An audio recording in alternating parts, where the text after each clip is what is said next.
Jadi Tinilo Banda Tilua ini kan kalau saya lihat bait per bait itu dia berbicara tentang syair, kemudian dia berbicara tentang tarian, kemudian berbicara tentang budaya. Oke. Nah, sehingga yang namanya syair itu kan seni itu kan luas. Iya. Dari bahasa aja sudah dimasukin ideologi yang sangat ketat, tertib gitu istilahnya. Saya mulai terpengaruh, kemudian alat-alat musik saya ini mulai saya tinggal, bahkan mulai saya bakar.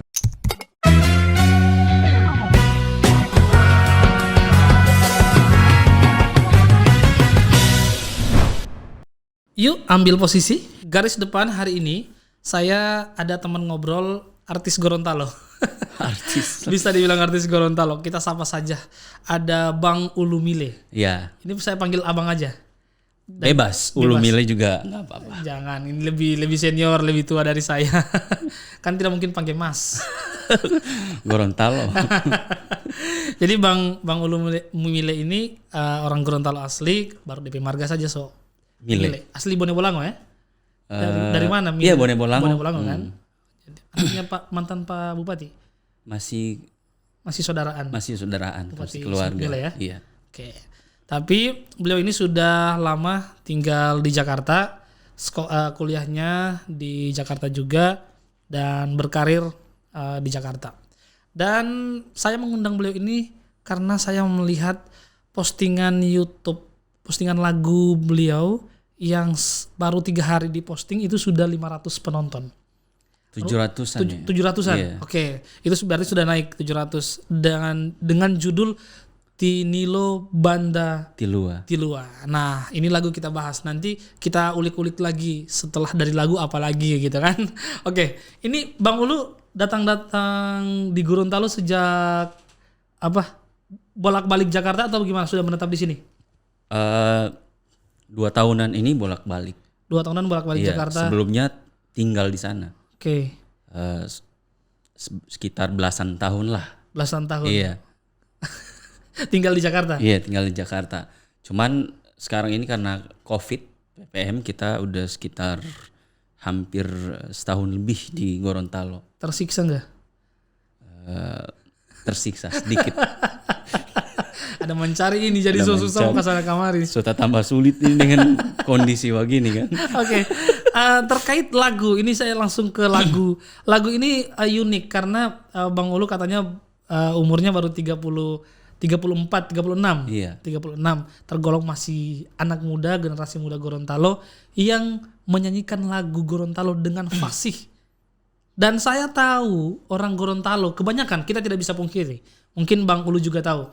Anak-anak muda Gorontalo itu bahkan sudah tidak ada yang bisa mengucapkan bahasa Gorontalo dengan benar. Bahkan tidak tahu, jangankan tidak tahu, bahkan tidak mengerti bahasa Gorontalo. Bahasa nenek moyang, bahasa daerah kita. Dibandingkan dengan daerah-daerah lain, mereka bangga. Kita yang tidak. Nah, ini Bang Ulu tinggal di Jakarta, masih bisa berbahasa dengan benar berbahasa Gorontalo. Iya, jadi awalnya itu dari beberapa kejadian yang pernah saya temui. Itu orang-orang Gorontalo yang baru berapa bulan tinggal di sana, mahem logat. Mahem lu gua. Oke.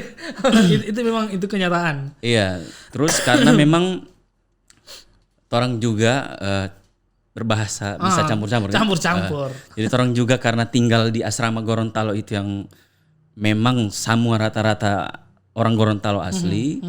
Jadi orang bahasa memang tetap terjaga. Nah, walaupun orang di tempat kuliah maupun tempat kerja itu kan berhadapan dengan orang-orang Jawa, segala macam suku kan, setidaknya orang masih ada tempat tinggal yang orang bahasa itu masih bisa terjaga. Oke, berbahasa Gorontalo yang iya, Gorontalo asli. karena kan campur, ada yang dari Pohuwato, ada yang dari Bone Bolango perbatasan Bolsel. Taluda sana ya.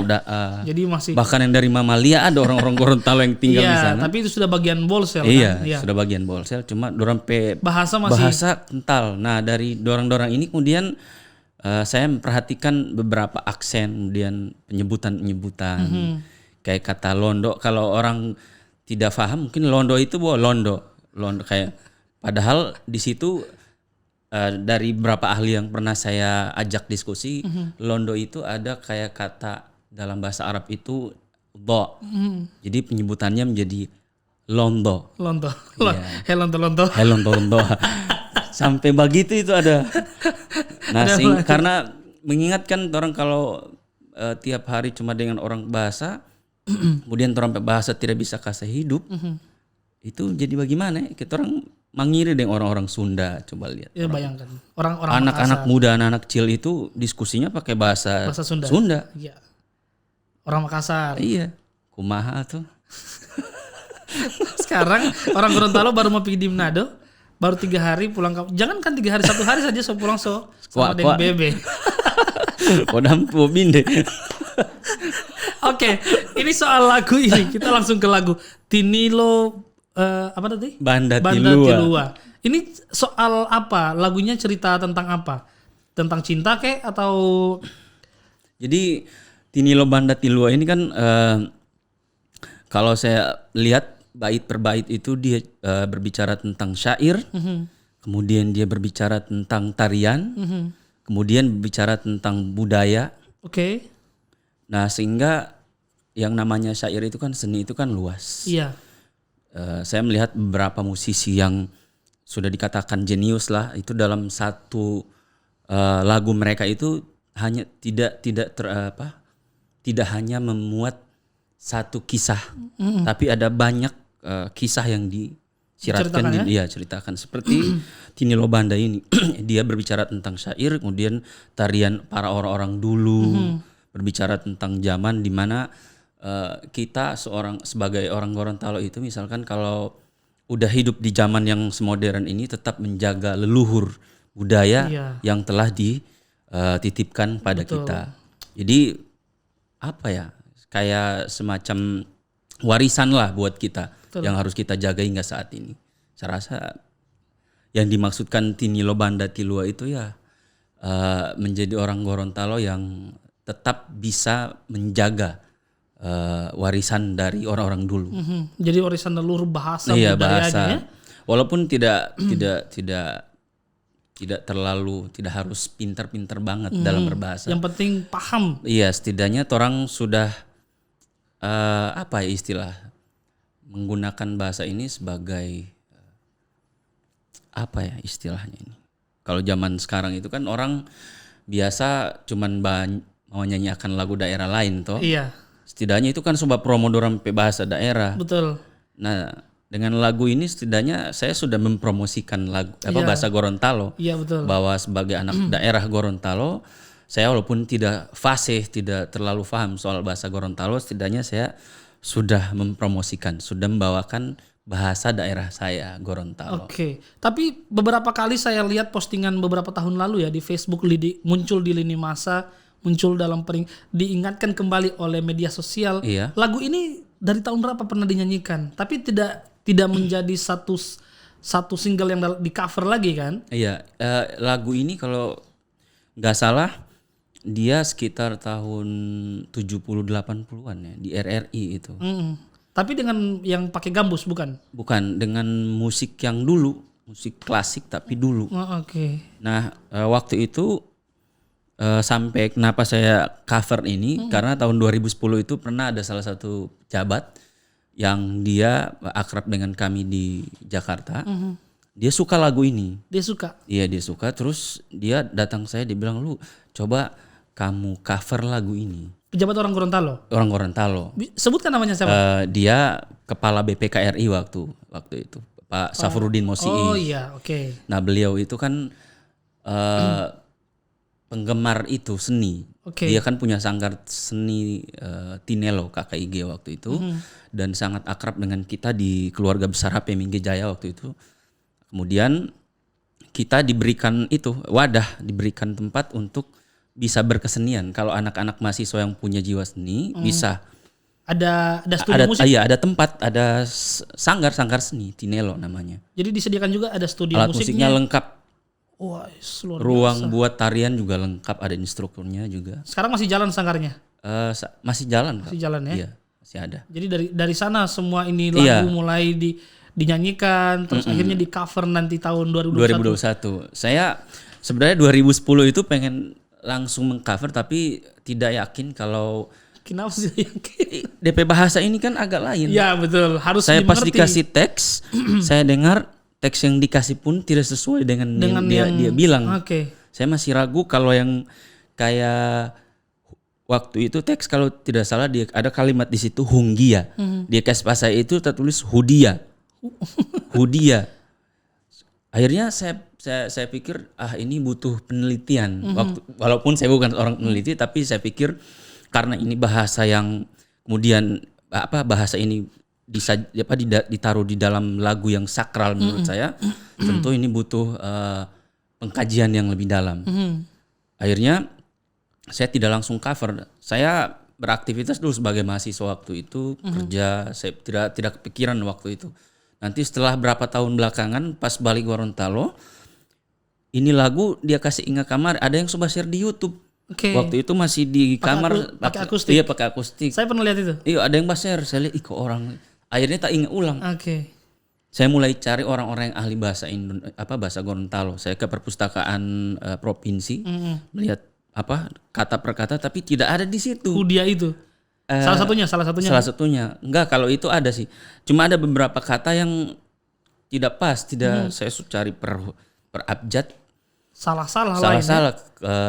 Terus saya ke arah Tapa, di sana kan orang bilang ada sanggar tari atau sanggar seni. Yang DP orang tua itu paham bahasa Gorontalo. Saya sudah datang saya kasih DP naskah teks ini, dorang juga tidak paham. Sepertinya ini teks ini lain dengan tari tidi menurut dorang. Saya kalimboto juga. Akhirnya sampai saya ketemu dengan informasi dari teman bahwa ada di kampus itu ada seorang profesor yang memang khusus fokusnya di bagian bahasa. Saya hubungilah beliau, saya minta izin beliau. Saya bilang, Pak, saya ini hampir 10 tahun, ini kacau dengan ini lagu ini. Tak bayang-bayang di otak DP bahasa ini bikin saya bingung. Soalnya saya mama sendiri, saya oma jarang bawa cuma ini kata-kata yang di sini. Iya. Kayak nenek pulua, saya tidak paham ini apa. Akhirnya dapat juga dengan Pak Prof itu. Iya, Pak Prof Karmin Barwadi. Jadi Pak Prof Karmin Barwadi. Saya serahkan ini teks, kemudian dia bilang tunggu 3 hari ya. Dia bilang. Oke Pak, saya bilang. Dia kirim, sudah. Jadi. Namun setelah dikirim itu ada beberapa kata yang menurut saya itu tidak pas DP penempatan. Ada yang tak gabung kayak li itu kan pokoknya begitulah tak gabung-gabung. Harusnya dia tak pisah-pisah. Kan ada pisah ada gabung kan. Akhirnya saya ingat bahwa saya pernah bikin lagu dengan Kak El Nino Mohi. Itu lagu Jepang, torang cover ke bahasa Gorontalo. Dan malam itu orang diskusi dengan beberapa orang. Yang saya lihat satu orang di situ sangat paham, sangat fasih bahasa Gorontalo. Siapa namanya? Pak Rahmat Katon Mohi. Dia adik dari Pak El Nino Mohi. Akhirnya saya setelah teks ini dari Pak Prof, saya serahkan ke dia lagi. Saya minta untuk dikoreksi beberapa kata. Ada pokoknya kata dari awal sampai terakhir itu saya minta dikoreksi. Jangan sampai saya salah. Terjadilah diskusi di situ hampir sekitar sejam. Saya bilang karena saya mau bikin klip ini Pak. Saya serius. Ini lagu kasihan diamanahkan ke saya dari orang tua rantau. Kemudian saya baru dapat ingat dan saya butuh untuk DP kata-kata yang betul, penyusunan kata. Sudah dijelaskan. Ternyata Pak Rahmat ini paham benar soal bahasa Gorontalo. Penyebutan sudah saya susun. Saya serahkan lagi ke dia. Ini bagaimana Pak? Sudah pas. Setelah dia kirim teks berapa hari saya bikin video. Di Gorontalo. Saya bikin di Benteng Otanaha. Iya, itu video klipnya di Benteng Otanaha. Iya, Benteng Otanaha. Katanya kerjasama dengan manajemennya Eko Show. Iya. Ini berarti satu manajemen? Sebenarnya Eko Show itu partner kerja. Partner kerja. Iya, di beberapa lagunya dia saya terlibat di dalam situ. Yang satu judulnya apa yang saya tahu ini yang ada kain kafan itu yang di kain kafan nih. Iya, selera tak sesuai seleri. itu satu. Iya. Terus yang duanya? Yang dua kangen ngumpul. Yang ketiga itu GWS plus 62. Oh iya. Kalau kangen ngumpul Bang Ulu main akustik Main juga. akustik situ. Oke, 3 lagu itu ya. 3 lagu. Nah, salah satu tim kita itu Ebay, kameramen Eko Show itu saya ajak situ. Jadi bikin video klipnya. Bikin video klip karena dari sekian anak-anak muda yang aktif di bidang itu, kebetulan dia yang dekat dan yang mudah saya hubungi karena kan yang lain kan banyak job gitu. Iya, meskipun Ebay juga banyak job ya. Iya. Karena ya itu terlibat di beberapa lagunya Eko Show, kemudian saya minta tolong di Ebay, tolong bikin klip sub. Walaupun hanya one shoot aja. Iya. Tapi pas sampai di lokasi berubah. Jadi banyak ya. Jadi banyak. Saya mulai ini saya imajinasi baik kayaknya ini di sini. Akhirnya one shoot ini tidak jadi. Tapi Ebay juga it's okay, tidak jadi masalah. Dia asik tipe orang, asik sekali. Oke, jadi jadilah video klip ini. Iya. Meskipun cuma satu tempat Cuma ya. satu tempat dan memang saya mau cuma satu tempat, tidak pindah-pindah. Kenapa pilih Benteng Otanaha? Kan banyak, ada Lombongo, tempat sejarah ya kan. Lombongo itu karena kan sudah sejak lama. Karena saya pikir yang paling dikenal dan paling bersejarah di Gorontalo itu Benteng. Benteng Otanaha. Benteng Otanaha. Sebenarnya saya cuma ngambil tekstur batu. Iya, batu dari benteng. Saya tidak punya niat untuk menunjukkan bahwa itu Benteng Otanaha. Ada satu scene yang sebelum pembuatan klip itu saya udah gambar. Saya bilang ke bye, torang bikin jo ini klip. Anda cuma berdiri di, torang ambil saja DP batu itu. Anda cuma berdiri di situ. Anda ambil one shoot aja. Di situ terus biar orang bosan nggak apa-apa. Yang penting lagu jadi. Tapi tidak jadi. Ternyata pas orang lihat di dalam banyak sekali orang bawa foto di sini. Orang bawa lingkar. Ternyata bagus. Akhirnya sudah pas kan ada bawa kursi itu. Ya, Taruhlah di tengah. Iya. Itu hari itu sebenarnya banyak sekali yang masuk ke dalam, cuma ada saya taman semacam bodyguard di pintu dia sekitar 3 jam terus di dalam jangan masuk ada orang. Jadi orang bawa lihat dari luar ada apa ada video klip ya. Iya. Baru waktu itu kan matahari juga tidak terlalu panas, ya, masih hujan-hujan kan. Cerah juga ya. Kalau panas itu minta ampun. Jadi hitam ulang terang nih. Bakar sayang. Oke, akhirnya ini lagu tercipta setelah dikoreksi oleh beberapa orang yang pakar. Pakar. Pokoknya pakar lah, dari profesor sampai dengan orang yang benar-benar memahami juga bahasa Gorontalo. Dan akhirnya lagu Tinilo Banda Tilua ini jadi. Nah, tidak secara langsung Bang Ulu sudah mempromosikan lokasi wisata yang ada di Gorontalo, iya kan? Jadi saya berpikir setelah jadi itu saya setidaknya sudah mempromosikan 2 bahasa sama situs sejarah Provinsi Gorontalo. Ya, jadi cagar budaya kan, itu kan peninggalan penjajahan Jepang kalau nggak salah ya. Dan itu juga banyak yang nanya, lu ini di mana tempatnya keren banget. Oh, teman-teman Jakarta. Iya. Ini kok pemandangannya. Saya bilang ya selama ini kan orang-orang Gorontalo yang sekarang yang era sekarang itu kan kenalnya itu pantai Pulau Cinta. Oke, Pulau Cinta. Sampai orang-orang luar. Nah ini salah satu situs di Gorontalo yang harus ngunit tahuin. Oke. Saya bilang keren Gorontalo ya. Iya. Makanya datang. Cuma di matahari satu orang satu. Matahari satu orang satu. Jadi siap-siap. Jadi kalau ada berapa ribu orang Gorontalo, itu juga jumlah matahari. Iya, panas sekali. Di musim ini kan cuma 2, kalau bukan panas sekali. Oke, rencananya lagu setelah Tinilo ini ada lagu apa lagi? Kalau saya punya harapan sendiri terhadap Bang Ulu ini, kalau boleh nyanyiin lagu Gorontalo saja lah. Boleh. Itu juga saya sebenarnya dengan model yang baru, dengan mungkin beat-beat yang lebih modern. Iya. Nah itu juga salah satu pertimbangan.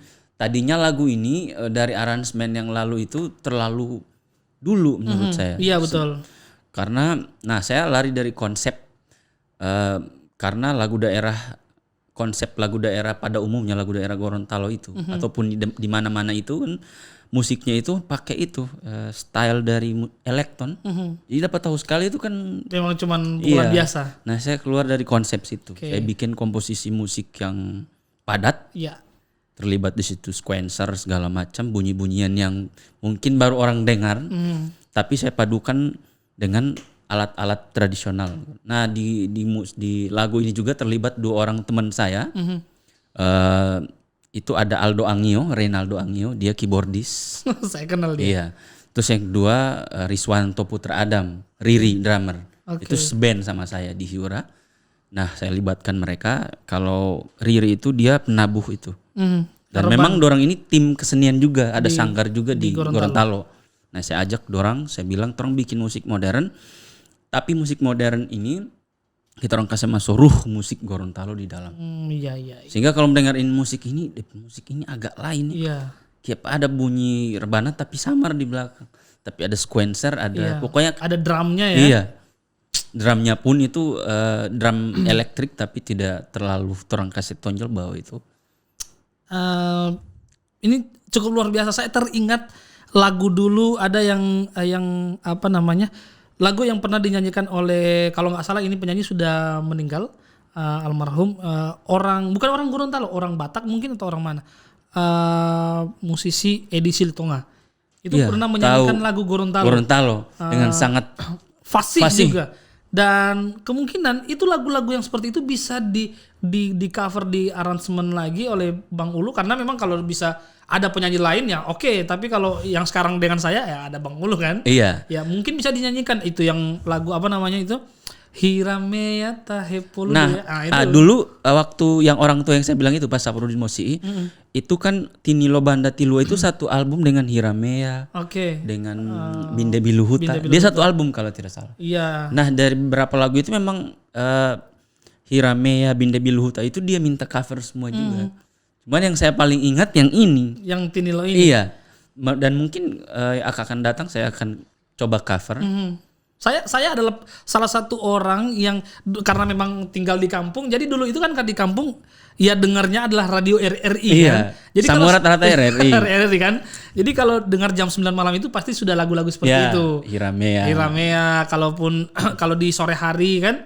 Jadi saya hafal. Bahkan saat itu yang saya hafal lagu apa ya? Tapi bukan lagu Gorontalo, lagu Betaria Sonata. Lagu apa itu? Biarkan ku sendiri. Ya ini ada ikan yang jatuh di air kolam. Itu saya hafal. Jadul sekali Ajus Pelagu itu. Aduh. Itu saya hafal paten itu. Bahkan sampai sekarang saya hafal, saya mau karaoke, saya lagukan, dan saya ingin menyanyikan lagu itu dengan versi saya, tapi tidak tahu mau kemana, jadi sudahlah. Bikin sendiri di aplikasi itu. Iya. Secara sembunyi-sembunyi menyanyi. Tidak apa-apa. Tidak apa-apa. Yang penting sudah keluar emosi. Oke. Bang Ulu kuliahnya di mana? Di Jakarta di mana? Di Universitas Mercubuana. Mercubuana. Awalnya itu S1 di Budi Luhur. Oke. Kemudian saya selesaikan di Gorontalo. Oke. Balik lagi, kemudian saya kuliah di S2-nya di Mercubuana. Oke. Jadi selesainya Mercubuana. Tapi backgroundnya adalah anak seni, pemusik. Iya, saya anak band. Anak band. Tapi katanya ini ya, kita mengulik ke belakang lagi. Enggak apa-apa? Ya. Ini mungkin karena mungkin ini hari Jumat. Agak religius ya. kita ke arah religiusnya. Ini udah jam berapa ini ya? Jangan sampai kelamaan. Ini udah. Katanya Bang Ulu ini adalah Salafi saat itu. Bukan saat sekarang ya. Iya. Ya, mungkin bisa diceritakan sedikit saja. Kalaupun bisa panjang juga nggak apa-apa. Karena setahu saya Salafi itu garis besar yang tidak mau ada musik namanya. Iya. Padahal backgroundnya adalah pemusik. Ini Salafi dulu atau pemusik dulu? Jadi begini ceritanya. Dulu itu sejak SMP. Terus saya belajar musik itu kan SMP. Masuk SMA baru kenal dengan dakwah ini. Oke. Nah dari situ saya mulai kenal, dikasih pandangan-pandangan soal pandangan-pandangan perbedaan sih sebenarnya itu Mas Alafi. Apa sih istilahnya? Paham mungkin. Iya. Pokoknya istilahnya perbedaan lah, ikhtilah khilafiyah lah. Oke. Dan ketika saya belajar di Salafi itu paling banyak yang disodorkan saya itu adalah perbedaan yang kita masih bisa berlonggar lah, tidak harus terlalu ketat. Karena itu kan hanya permasalahan muamalah kehidupan sehari-hari. Nah, awal-awalnya sih saya waktu kenal dengan dakwah ini kan ustadz-ustadz saya, para pengajar waktu itu kan dari luar, ada yang dari Yaman, Oke. orang Indonesia tapi lama di Yaman. Saya belajar bahasa Arabnya itu lumayan, dari bahasa aja sudah dimasukin ideologi yang sangat ketat, tertib gitu istilahnya. Saya mulai terpengaruh, kemudian alat-alat musik saya ini mulai saya tinggal. Bahkan mulai saya bakar. Ini sudah kuliah atau gimana? Masih SMA. Masih SMA. Iya. Sudah mulai Iya, memahami. mulai paham soal itu. Oke. Nah, setelah itu udah saya jalan aja belajar kemudian dapat ajakan dari salah satu ustadz untuk menimba ilmu di Makassar. Oke. Di pondoknya. Lanjut. Saat itu saya mau lulus SMA ini. Oke. Setelah mau lulus SMA, saya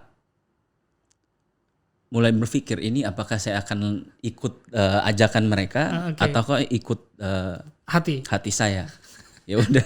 Jadi bimbang-bimbang gitu. Imbang. Pesawat yang mau ke Makassarnya belok ke Jakarta. Jadi yang awalnya mau tujuan sampai di Makassar, saya malah ke Jakarta. terus sampai Jakarta. Akhirnya tidak lanjut. Tidak mondok. Iya, saya ditelepon waktu itu di Jakarta. Ya, antum di mana? Ini kita udah mulai semester awal ini. Terus saya bilang, anak di Jakarta. Iya, ana afwan Ustadz, ana masih di Jakarta, ana masih dengan keluarga.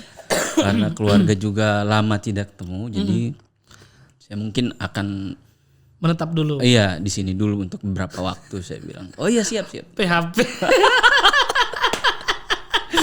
Setelah itu udah, karena emang basic musik, saya mulai ngeband di kafe-kafe sampai akhirnya ketemu dengan anak-anak Baladewa saat itu. Oke. Anak-anak Baladewa akhirnya diajak masuk ke Republik Cinta Manajemen. Oh. Saya ikut audisi session player sebagai penggantinya Mita di The Rock. Iya. Oke. Tapi waktu itu saya sebagai Baladewa sudah kenal dengan Ahmad Dhani, itu udah dekat. Oh, karena jadi sering direkrut dulu. Iya, karena udah dekat, kita istilahnya ini ring satu di dalam mau ketemu Ahmad Dhani itu gampang gitu. Okay. Karena kita istilahnya kayak anak emas gitu. Jadi tidak jadi mondok malah jadi Baladewa. Harusnya ke arah yang lebih religius. Iya. Ini malah terjun ke dunia. Tapi ada yang unik loh. Saya pas masuk ke Republik Cinta itu, saya ketemu dengan orang-orang yang juga dari dakwah sunnah ini. Dan di dalam kita berdiskusi soal Wahabi itu apa, Salafi apa. Ahmad Dhani juga paham soal itu. Oh, jadi di dalam itu? Iya, di dalam. Di Baladewa ini? Iya, bukan di Baladewanya, di dalam Republik Cintanya. Oke. Nah, ada orang-orang yang memang orang-orangnya Dhani yang juga punya kapasitas soal agama, mereka luar biasa. Dan kita waktu itu tergabung dalam komunitas Tarekat Naksabandiyah. Jadi berapa video klip Dewa yang kayak apa sih? Yang mana? Yang ada tarian putar-putar itu. Iya. Itu teman-teman yang jadi masalahnya itu yang kemarin viral-viral itu ya? Itu anak-anak komunitas kita. Oke. Nah, mereka ini paham soal gitu, dan yang kopiannya kerucut itu ya? Yang nah, akhirnya setelah itu saya bermusik dari RCM, saya karena mungkin banyak ya yang antri di situ. Iya. Akhirnya saya pikiran bikin band sendiri. Bikin band sendiri. Ketemulah teman-teman ini yang sudah populer juga, namanya band Zigas. Oke. Nah, Zigas itu vokalisnya sama drummer itu teman personelnya saya dulu, seband nama saya. Bandnya apa? Dulu itu Almost kalau nggak salah. Almost. Saya lupa nama bandnya. Cuma yang pasti kita ngeband di kafe-kafe, di mall-mall itu di Jakarta, Jabodetabek, bareng mereka berdua ini. Rama drummernya sama Zian. Nah, itu teman baik saya dua-duanya. Sampai sekarang masih ada komunikasi. Masih ada komunikasi. Sampai pernah waktu teman nikah itu kan saya undang sini kan. Karena seband. Siapa tahu bisa bikin lagu Gorontalo, diundang mereka. Dulu waktu ini lucu juga ya, menarik juga. Tini Lobanda Tilua itu saya pernah ngajak Iqmal Tobing. Saya kasih materi, Mal, gue punya lagu Gorontalo nih, lu bantuin gue mau bikin tapi mau agak gue ngerokin dikit gitu. Terus kata si Iqmal, boleh lu, yuk kita bikin kayak The Rock aja lu. Udah sip. Ya dia nggak jadi, kayak balik Gorontalo malah bikin kayak begini. Ya, kalau begini kan lebih bisa diterima di masyarakat. Iya, lebih bisa Gorontalo, diterima karena kan? kalau dulu itu kan tahun 2010-an itu kan 2011 saya tawarin. Itu kan masih agak-agak idealis. Kita jiwa ngeband masih tinggi. Oke. Masih terpengaruh dengan musikalitasnya Dani kan. Iya, karena memang ada ada karakter tersendiri ya. Musiknya RCM itu ya. Iya, nah di komposisi musik juga itu ada beberapa sequencer kayak bunyi-bunyian yang saya ambil dari situ. Saya pernah pelajari dari mereka, dari Republik Cinta, kemudian saya tuangin ke dalam lagu ini sehingga musiknya padat. Oke, ini tidak ada niat mau kembali ke Makassar, mau mondok lagi? Saya rasa untuk kan kemarin tidak jadi, ini kan udah balik, mau balik lagi nggak? saya rasa di Gorontalo sudah banyak. Sudah banyak. Ya, untuk bisa bertukar pikiran soal agama, bertukar pengetahuan itu sudah banyak. Teman-teman saya juga yang alumni Madinah kan banyak yang sudah jadi ustadz besar. Jadi saya rasa cukup diskusi dengan mereka tiap hari lumayan. Sudah lumayan lah. Karena kan saya juga lihat di medsos Bang Ulu sering posting-posting kegiatan-kegiatan yang berbagi ya setelah sholat Jumat. Iya, itu di Rumah Literasi Gorontalo. Oke, nanti kita bahas di pertemuan berikutnya. Saya undang lagi nih kalau nggak bosan-bosan di sini. Nggak apa-apa, nggak bosan. Yang penting tidak. Tempatnya nyaman soalnya. Tapi jauh dari kota. Kalau soal jauh sih nggak masalah ya. Yang penting nyaman. Iya, nyaman. Tahayal nyaman kan. Pelayanan juga bagus. Nanti kalau ke depan saya undang dengan ownernya apa? Foundernya Rumah Literasi Gorontalo. Oke, jadi kan berdua kan? Iya. Oke. Ustadz An Chandra Talib LC insyaallah. Insyaallah saya undang. Ini karena mungkin hari Jumat, hari pendek, kita tidak bisa panjang lebar. Padahal masih butuh banyak pertanyaan untuk Bang Ulu ini. Cuma karena dari tadi saya lihat handphonenya bunyi-bunyi. Sudah dibutuhkan di sana. Mungkin ke depan Bang Ulu ada satu lagu saja yang sudah terbayang apa yang ingin di cover lagi? Iya, ada beberapa sih, cuman yang paling saya fokuskan ini dulu karena pertama adalah saya itu miris melihat anak-anak muda daerah tapi menyanyikan lagu daerah lain, mereka bangga. Mereka saya sebenarnya sampai kepikiran buat bikin klip ini karena buat ngasih tahu mereka bahwa ternyata bahasa kita itu kaya. Iya. Kalimat-kalimat kata-katanya itu mengandung makna yang sangat jauh jika diselami. Apalagi kalau kita berdiskusi dengan para ahli. Betul. Yang asal kita ketahui bahwa bahasa Gorontalo itu untuk mempelajarinya harus di Lei dan Belanda. Iya. Berarti harus ke Belanda. Iya, harus sekolahnya di sana dan kita malah bangga dengan bahasa daerah lain. Sehingga saya pikir wajib untuk membuat lagu ini. Saya memperkenalkan pada semua kalangan masyarakat Gorontalo agar mereka juga bangga menggunakan bahasa Gorontalo. Tidak hanya menyanyikan bahasa daerah lain gitu. Siap. Siapa tahu ke depan bisa mengajak saya. Insyaallah. Boleh. Duet orang. Saya paling suka dengan lagu Hiramea itu. Boleh, nanti saya bikinkan. Orang coba bikinkan. Iya, saya bisa jadi artis dadakan. Iya, siap. Tapi biarpun tidak bagus suaranya, bisa diatur lah. Boleh, kita orang gabung di collab ya. Iya, insyaallah. Terima kasih sudah hadir di studio kami. Sama-sama. Saya sangat senang sudah kedatangan artis Gorontalo, seniman. Sudah berkarir di Jakarta. Pokoknya banyak pertemanan di dunia seni. Dan ternyata beliau juga ini orang religius. Ada masjid sendiri yang dibangun. Rumah literasi itu juga termasuk gagasan masjid, kita. Iya. Gagasan foundernya Ustadz An Chandra Talib. Tapi berdua kerjasamanya. Iya, itu kita cita-citakan waktu masih di Salemba. Oke, akhirnya terwujud. Alhamdulillah. Dan saya lihat banyak anak-anak muda ke situ. Iya, kita rekrut anak-anak yang kuliahnya ada yang di beberapa negara, orang-orang Gorontalo, kayak di Rusia, di Cina.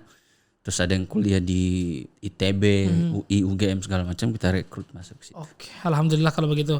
Insya Allah dengan jalan-jalan ini Bang Ulu bisa mendapatkan keberkahan. Amin. Di hari Jumat ini kita berharap banyak rezeki, banyak berkah dari Allah Subhanahu wa taala. Amin Allahumma amin. Terima kasih sudah hadir di sini. Saya sebagai hostnya sangat berterima kasih ada kesempatan bisa bertemu dengan Bang Ulu. Ya. Karena sudah lama saya menjadwalkan ini. Iya. Baru bisa ketemu hari ini. Iya. Ternyata Bang Ulunya orang yang sangat welcome. Siap. Saya kira jahat. Di medsos bahasanya agak galak. Ya, oke. Terima kasih. Saya Alan Pakaya. Bye.